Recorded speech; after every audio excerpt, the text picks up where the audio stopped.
건축의 배현석 상무입니다. 일단 저희가 이제 향촌 4차 리모델링을 설계를 하게 돼가지고 일단은 감사의 말씀을 드리고요. 그리고 저희가 계획안 지금 세종하고 위원장 추진위원회와 같이 이제 계획을 한 3개월 정도 협의를 거쳐서 계획안을 이제 만들어서 이제 주민들한테 이제 6월 달부터 배포를 해드렸는데요. 그리고 한 2달 조금 안 되었는데, 저 위원장님을 통해서 이제 많은 이야기를 들었습니다. 그 많은 이야기를 듣다 보니까 아직까지 이제 그 리모델링 사업을 시작하는 데 있어서 아직 주민들의 이해도가 많이 조금 저희가 생각하는 거하고 좀 차이가 있다는 걸 알게 됐고요. 그래서 이제 대면으로 설명하는 게 가장 좋을 것 같은데 서로 이해가 좀 쉬울 것 같은데 이제 그런 기회가 없다 보니까 저희가 설명을 드릴 수 있는 기회가 좀 부족하다 보니까 오늘 이 줌 회의를 통해서라도 그런 부분에 서로 좀 이해가 됐으면 하는 바람입니다. 네, 일단은 저희가 이제 계획안을 만든 부분에 있어서 일단은 프레젠테이션으로 간단하게 설명을 드리면서 설명을 좀 드리겠습니다. 화면 전환을 좀 하도록 하겠습니다.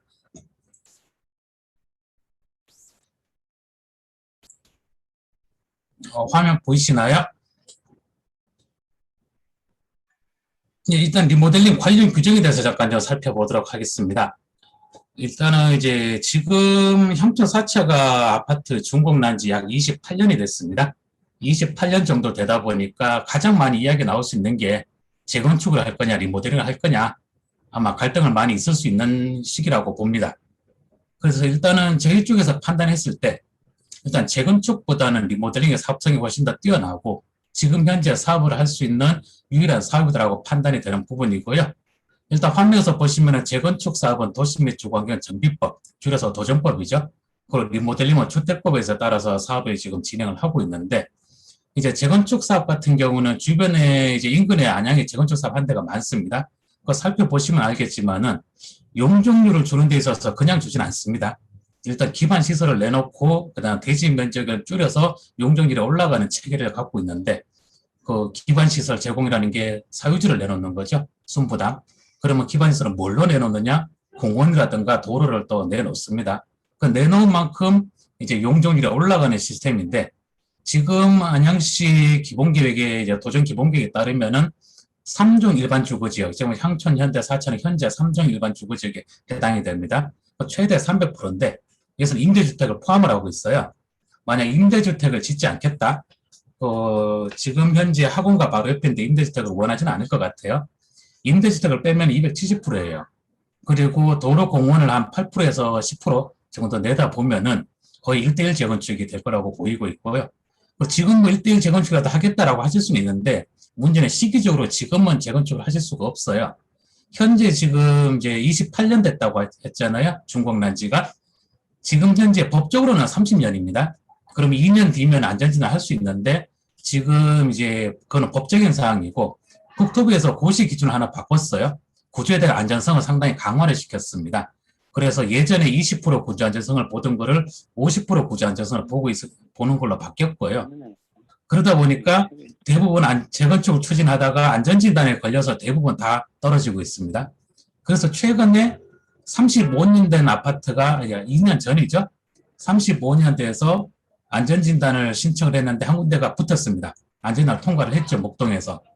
그 이후로 전부 다 안전진단 재건축에 안전진단 신청을 했는데 문제는 그 한 단지가 통과하면서 이번에 법을 또 바꿨습니다. 도정법을.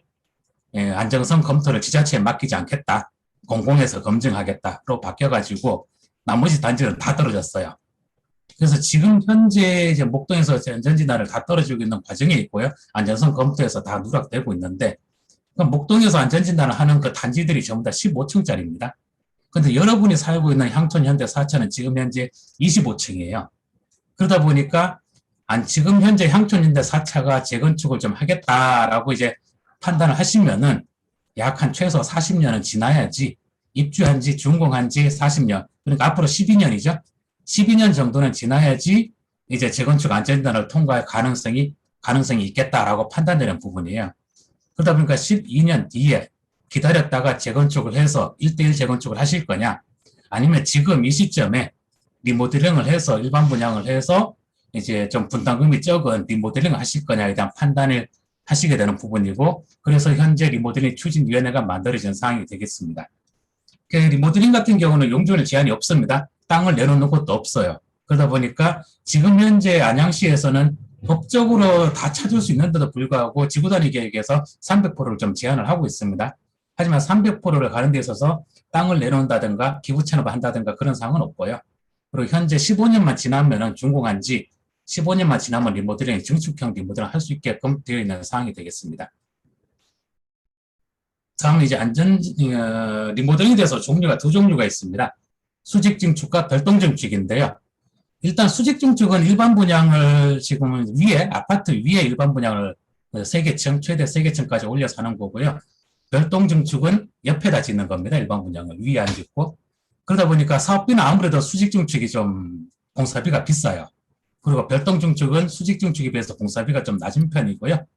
그러다 보니까 프라이버시는 아무래도 수직 증축이 낮습니다. 새롭게 옆에서 별동으로 지어지는 아파트가 없다 보니까 조망권을 해치거나 그런 건 없으니까요. 하지만 별동 증축 같은 경우는 새롭게 옆에 아파트, 일반 분양 아파트가 생기게 됩니다. 별동으로. 그러다 보니까 조망권이라든가 일조권이라는 그런 부분에 있어서 프라이버시가 약간 침해가 발생할 수는 있어요. 그리고 향후 가치는 이제 수직 증축이 좀 좋죠. 그래서 수직 증축하려고 그러면 좀 더 비싸게 투자해서 좀 더 좋은 아파트, 가치 있는 아파트를 만드는 게 수직 증축인데 문제는 가장 큰 리스크가 하나 있습니다. 현재 평촌 신도시 모든 아파트가 파일 기초예요. 파일 위에 아파트를 세웠기 때문에 그 파일 기초에서 인허가를 통과한 사례는 아직은 없어요. 그렇기 때문에 이 리스크가 해지되지 않는 상황에서 수직 증축을 진행하는 게 좀 부담을 많이 있었고요. 그래서 현재 출발은 별동 증축으로 출발을 합니다. 나중에 인허가 사항이 돼가지고 수직 증축이 인허가 리스크가 해결이 됐다. 1년이 걸릴지 2년이 걸릴지는 모르겠지만은 그 리스크가 만약에 해지가 되면은 여러분들이 수직 증축을 할지 별동 증축으로 그냥 진행을 할지 그 조합은 여러분들이 판단을 하시면 되는 상황입니다. 그래서 첫 출발은 별동 증축으로 출발하는 걸로 이제 방향을 잡은 상황이 되겠습니다. 네, 다음은 이제 리모델링에 대해서 최대 증축 가능 범위가 있는데요.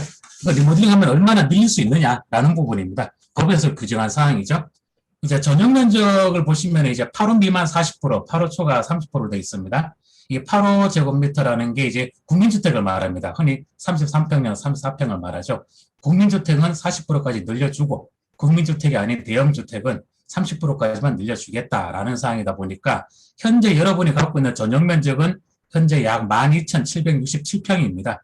그래서 최대 다 찾게 되면 법에서 허용하는 것을 최대한 다 찾게 되면은 17,873평까지 늘릴 수 있습니다. 전용 면적만. 그리고 세대수는 어떤 평형이 됐든 간에 세대수는 기존 세대수의 15%까지만 일반 분양을 허용하고 있습니다. 어떤 평형대로 일반 분양을 할지는 여러분들이 이제 판단하고 결정할 사항인 거고요. 세대수는 15%를 넘기지를 못합니다. 그러다 보니까 현재 여러분이 552세대고요. 그래서 최대 일반 분양할 수 있는 게 82세대까지 가능합니다. 그럼 향후에 맥시멈으로 지어질 수 있는 세대수는 634세대가 되는 거고요.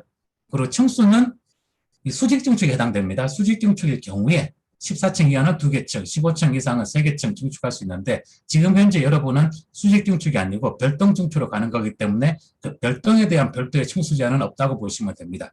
그리고 나머지 대제한의 조경, 용적률, 건폐율 등등은 건축위원회에서 다 완화할 수 있게끔 법제화됐다고 보시면 되겠습니다. 리모델링 사업 추진 절차를 이제 전부 다 설명하기는 좀 부담스러우니까 간략하게 이제 설명을 드릴 건데요.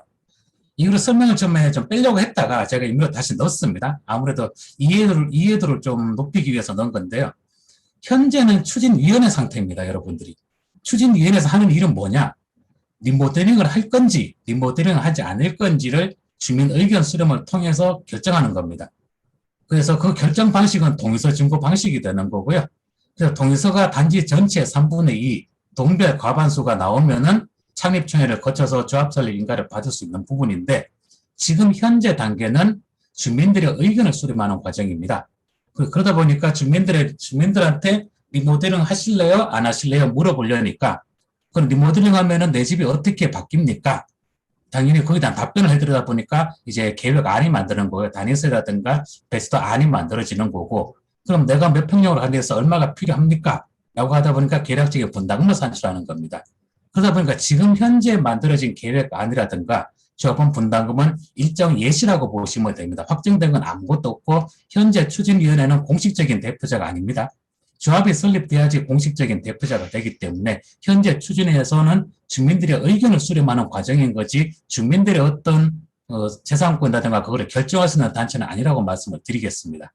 그 다음에 조합설 인가가 나고 시공사를 뽑으면은 시공사가 또 새로운 계획안, 새로운 대안을 가져옵니다. 아마 지금 저희가 만든 안하고 조금 차이가 발생을 할 거고요. 그 다음에 시공사 뽑고 안전진단 하면은 이제 본격적으로 인허가가 진행되는데 이때 인허가 과정에서 이제 기본 설계를 확정하는 단계입니다. 이때 이제 여러분들의 의견, 이제 지금 현재 여러분이 주시는 주민 의견들 하고 시공사 뽑았을 때 시공사 뽑는 과정에서 나오는 의견들 취합을 할 거고요. 그 다음에 인허가 들어가기 전에, 심의하기 전에 여러분들한테 조합해서 주민 여러분한테 공식적으로, 그때는 공식적으로 의견을 다시 물을 거예요. 주민들의 사소한 의견까지 다 반영을 해서 그때 설계안을 다시 재확정할 예정입니다. 그러니까 지금 현재 계획안은 그냥 예시도다. 리모델링을 하실지 안 하실지 판단할 수 있는 기준을 드리기 위해서 만든 예시도다라고 이제 판단을 하시면 될 것 같습니다. 나머지 절차들은 그냥 보시면 될 것 같습니다. 그 다음 계획안입니다. 지금 현재 이 원안이 여러분한테 제가 아마 책자로 다 나눠졌던 안입니다. 이 안에 돼가지고 이제 용적률은 299%까지 갔고요. 그래서 용적률은 92% 증가를 했고, 그 다음에 평형대는 기존에 24평형이 27평으로 갔고요. 32평이 38평으로 갔습니다. 그러다 보니까 일반 분양은 별도로 해서 33평형으로 82세대를 찾은 상황이 되는 거고요. 그러다 보니까 이제 27평, 38평 가다 보니까 그 평형에 대한 의견들이 좀 나오고 있고요. 그리고 별동 33평형 82세대를 어디에 짓느냐라는 부분에서 의견이 지금 많이 나오는 걸로 알고 있습니다. 그래서 요 아는 것들은 지금 현재 여러분 책자에 다 배포가 된 사항이죠. 그러다 보니까 전용 면적은 동일하게 13.85%를 한번 증가하는 걸로 이제 안을 잡았던 부분입니다. 여기 이제 배치도가 되겠습니다. 배수를 보시면은 약간 황토색이 이제 한 세 군데가 나오는데요. 아시겠지만은 203동과 204동 사이 모서리에 19층짜리 이제 한 세대가 들어갔고요. 일반 분양이고요. 그리고 208동과 207동 사이 모서리에 17층짜리 한 세대가 들어갔습니다. 요 두 개 돼가지고는 주민들이 큰 의견이 없는 걸로 알고 있습니다. 그런데 이제 지금 현재 제가 들은 바로는 가장 많이 의견이 나오는 게 206동입니다. 206동 옆에 두 세대 일반 분양이 들어갔죠. 25층짜리 두 세대가 들어가다 보니까 아무래도 202동에서 조망권을 조금 막는 부분이 있습니다. 누구나 봐도 그거는 인정을 할 수 있는 부분인데, 그러다 보니까 지금 이걸로 이제 확정됐다고 느끼시는 분들이 좀 있으시는 것 같아요. 절대 그렇지 않아요. 이건 그냥 예시도 지금 현재 평형대조차 결정된 바는 없어요. 그냥 단순 예시라고 보시면 되고요. 이 부분은 나머지 이제 지상 같은 경우는 다 조경 처리되는 거고, 근린 생활시설과 유치원은 현재 그대로 존치하는 걸로 계획을 한 사항이 되겠습니다. 그리고 206동에 경로당과 어린이집 위치를 좀 잡아 놓은 부분인데요. 향천 5차 아파트 쪽으로. 얘 또한 위치가 결정된 건 아닙니다. 그냥 임의로 잡아 놓은 거고, 이제 필요한 부분들은 조합 때 주민들의 의견 수렴해서 새롭게 계획안을 수립해 갈 것이기 때문에 현재는 그냥 예시다라고 이제 판단하시는 게 좀 도움이 될 걸로 보입니다. 그래서 요건 이제 주민들한테 보여줬던 책자로 안내서로 나갔던 내용이고요. 그래서 일단 요 내용을 잠깐 좀 수정을 좀 해봤습니다. 주민들의 의견을 좀 반영을 해서요. 얘는 이제 대안을 한번 만들어 본 건데요. 24평형을 30평형으로 좀 만들어 봤어요. 그리고 32평형을 40평으로 좀 만들어 봤고요. 그 평대가 조금 앞 숫자가 좀 바뀌었습니다. 그러다 보니까 24평에 30평 되려니까 전용 면적이 약 26.3%가 늘어나는 거고요. 32평형이 40평이 되려니까 전용 면적이 약 18.4%가 증가되는 상황이 되겠습니다. 그럼 조합은 여러분들이 많이 키워가신 거죠. 그러다 보니까 일반 분양분, 별동정책의 일반 분양 33평형이 49세대로 좀 줄어들었습니다. 그럼 일반 분양이 줄었다는 거는 그만큼 조합은 여러분의 분담금이 조금 올라간다라는 개념으로 보시면 될 것 같고요. 거기에 대한 배치도가 되겠습니다. 그럼 이제 33평형 일반 분양 49세대를 이제 어디에 지을 거냐라는 부분을 하다 보니까 지금 206동 옆에 원래 일반 분양이 25층 두 개였잖아요. 그럼 거기 21층 한 개로 소화가 가능하더라. 그러니까 조합원 여러분들은 30평과 40평으로 키워가시게 되고, 이것도 이제 하나의 대안이 되는 겁니다. 어떤 걸로 하겠다 확정된 건 아직 없는 부분이고요. 그 다음에 또 다른 대안을 하나 만들어 봤습니다. 두 번째 대안인데요. 요거는 이제 일반 분양을 기준으로 해서 일반 분양이 30세대를 넘기면은 이제 주택 공급에 관한 규칙을 적용을 받아서 분양가 상한제 아니면은 분양가에 적용을, 제한을 좀 받습니다. 그래서 29세대를 설치를 하게 되면은 사업계획 승인이 아닌 건축 허가 사항이기 때문에 임의 분양이 가능해요. 임의 분양을 한다는 거는 시세 분양이 가능하다는 겁니다. 그랬을 경우에 이제 29세대만 일반 분양하겠다라고 하면은 기존의 24평형은 31평까지 갈 수 있는 거고요. 32평형은 41평까지 키워갈 수는 있습니다. 그리고 지금 현재 이제 아까 전에 말씀드렸던 사항 중에 세대수하고 일반 분양, 물량이죠. 평형대. 그건 아직 결정된 바가 아무것도 없어요. 그러면 29세대 시세 분양 가능하다면은 조합원 여러분들이 24평형에 30평으로 가고 32평형이 40평으로 간 다음에 33평형 29세대 일반 분양을 뭐 38평형 29세대로 하든지 아니면은 뭐 37평형 29세대로 하든지 언제든지 변화가 가능하다는 그런 말씀을 드리고 싶어요. 그렇기 때문에 여러 가지 안이 나올 수 있는 사항이고 이거는 주민 여러분들의 수많은 의견을 수렴을 통해서 결정될 사항이기 때문에 지금 현재 추진위원회에서 결정할 수 있는 사항은 아무것도 없어요. 그렇기 때문에 지금 현재 배포된 사항들은 그냥 이해를 돕기 위해서 리모델링은 이런 겁니다라는 내용의 이해를 돕기 위해서 배포된 자료라는 것을 좀 이해를 해 주셨으면 합니다. 거기에 대한 이제 29세대를 하게 되면은 206동 옆에는 일반 분양이 없어지죠. 그리고 203동에 하고 이제 207동에 208동 사이 두 군데만 설치하면은 29세대가 나옵니다. 이렇게 되면 여러분들의 조망권이라든가 프라이버시 해친 경우는 이제 없어질 거라고 판단이 되는 부분입니다. 그러니까 어떤 안으로 가실지는 조합에서 결정하시면 될 걸로 보입니다. 다음 이제 여러분들이 나중에 리모델링 했을 때 예상되는 조감도입니다. 지금 현재 주민들 여러분한테 안내된 그 책자를 바탕으로 조감도가 만들어진 상황이기 때문에요. 그냥 예시도다라고 판단하시면 될 것 같습니다. 향후에 이제 리모델링 하면은 이렇게 되겠구나 라는 정도로 보시면 될 것 같습니다. 다음 단위세대입니다. 이거는 이제 여러분한테 배포됐던 그 안내 책자를 기준으로 이제 설명을 드리고요. 그 24평형이 27평형으로 갔을 때 이제 전용 면적은 약 13.85% 증가한 사례가 되겠고요. 지금 27A평 같은 경우는 이제 가운데 계단실 쪽으로 이제 있는 세대들이 해당됩니다. 그러니까 계단실 쪽에 있는 엘리베이터가 뒤쪽으로 빠지면서 그 계단실 부분에서 방을 한 개 더 설치하는 그런 상황이 되겠고요. 그리고 전용 면적은 이제 13.85% 증가하다 보니까 2.5평밖에 늘어나진 않았지만은 실제로 이제 전용 면적 산출 기준이 이제 법이 바뀌면서 지금 현재 전용 면적과 예전의 전용 면적은 사이즈가 좀 다르죠. 예전에는 벽체 중심으로 산출했는데 지금은 안목치수라 그래서 내벽 벽지선으로 산출을 합니다. 그럼 똑같은 전용 면적을 하더라도 지금이 훨씬 더 큽니다. 그러다 보니까 그 법적인 사항 때문에 한 1.5평 더 추가가 생기고요. 그리고 발코니 확장까지 다 고려하게 되면은 실제로 여러분들이 이제 피부로 느낄 수 있는 실사용 면적은 약 7.2평 정도가 증가한다라고 보시면 될 것 같고요. 이제 가장 큰 사항은 이제 2배를 3배로 만들었다라는 게 되겠습니다. 그래서 이제 개선된 리모델링 후 단위세를 보면은 주방과 식당은 저 북쪽으로 보냈고요. 그리고 주방 식당 옆에 다용도실을 설치하고 오른쪽에는 침실을 뒀고 그 다음에 가운데 거실 옆에 이제 계단실 쪽에는 침실 2를 뒀고요.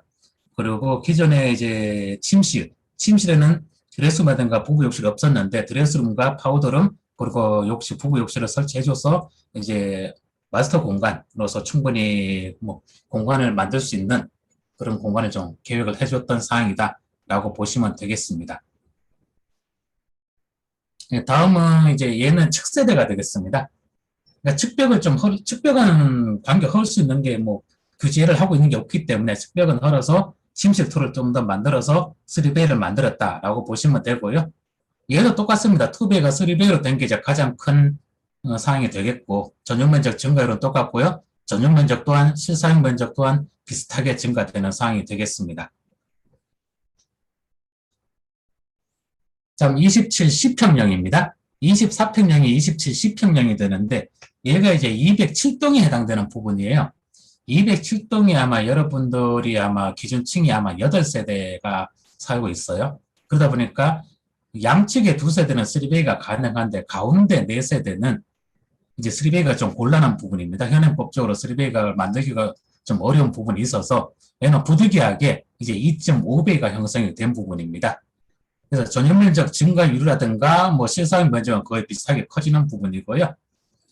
그래서 지금 현재 요 보시면은 전반적으로는 거의 비슷하죠. 마스터룸도 만들어 드렸고요. 그리고 거실하고 침실, 공간 구성은 거의 비슷한데 단지 3배가 못 되고 한 2.5배가 됐다라는 부분 그런 차이가 좀 발생을 했습니다. 다음 32평형이 되겠습니다. 32평형에서 이제 38평형으로 가는 거고요. 38평형으로 가면서 전용 면적은 약 13.85% 증가했고요. 그러다 보니까 전용 면적은 약 3.6평이 증가했고, 그리고 실제 피부로 느낄 수 있는 조합원들이 느끼는 면적은 약 8.6평 정도가 증가하는 상황이 되겠습니다. 그리고 지금 현재 보시는 이 단위 세대는 가운데 세대가 되겠습니다. 계단실 쪽에 있는 세대죠. 그 계단실 쪽에 있는 엘리베이터가 뒤로 빠지면서 그 부분에 침실2가 생겨서 3베이로 만들어진 상황이 되겠습니다. 나머지는 그 아까 27평과 거의 비슷하고 여기서는 이제 팬트리가 좀 추가로 좀 계획이 된 상황이 되겠습니다. 드레스룸도 좀 많이 커졌고요. 그 다음에 32평형이 38평형 B타입으로 가는 겁니다. 얘는 이제 측세대가 해당되겠죠. 그 측세대로 가면서 이제 3베이로 만들어 드린 부분이고요. 얘도 마찬가지로 팬트리 공간, 드레스룸 좀 만들어 드리면서 이제 공간 구성을 좀 더 효율적으로 계획을 한 사항이 되겠습니다. 여기 대해서 매트리 3차원은 책자로 다 나왔기 때문에 그 책자를 참고해 주시면 될 것 같습니다. 그 다음 지하주차장이죠. 지하주차장은 지금 현재 저희가 제안 드린 거는 약 세대당 1.3대. 왜냐, 기존에 여러분들이 0.7대이기 때문에 주차대수가 상당히 좀 주차 공간이 많이 부족한 걸로 알고 있어요. 그래서 지금 현재 최소한 1.3대 이상 이제 계획을 해준 사항인데 지금 주차 대수를 1.3대로 하실지 2.2대로 하실지 1.5대로 하실지는 현재 조합 설립 이후에 조합원 의견 수렴을 통해서 그때 결정할 사항이고요. 지금 현재는 그래도 한 1.3대 정도는 있어야 되지 않겠느냐라고 해서 제안을 해드린 사항으로 보시면 될 것 같습니다. 그리고 주차 폭은 현재 법이 바뀌었어요. 그 대형 주차를 하게끔 되어 있기 때문에 주차 폭이 많이 넓어질 거고, 그리고 항상 수납 공간 때문에 이제 주부님들이 이제 항상 말이 많으신데, 지금 저희 쪽에서는 계절 창고 항상 넣어드리고 있는데, 만약 지상 공간의 용적률 때문에 지상 공간에 넣기가 좀 어렵다라고 판단되면은 지하에 다 넣어드릴 계획입니다. 그리고 택배차는 9시 뉴스에 2번 나왔습니다. 그래서 택배차는 법이 바뀌었으니까 다 지하로 들어갈 거고요.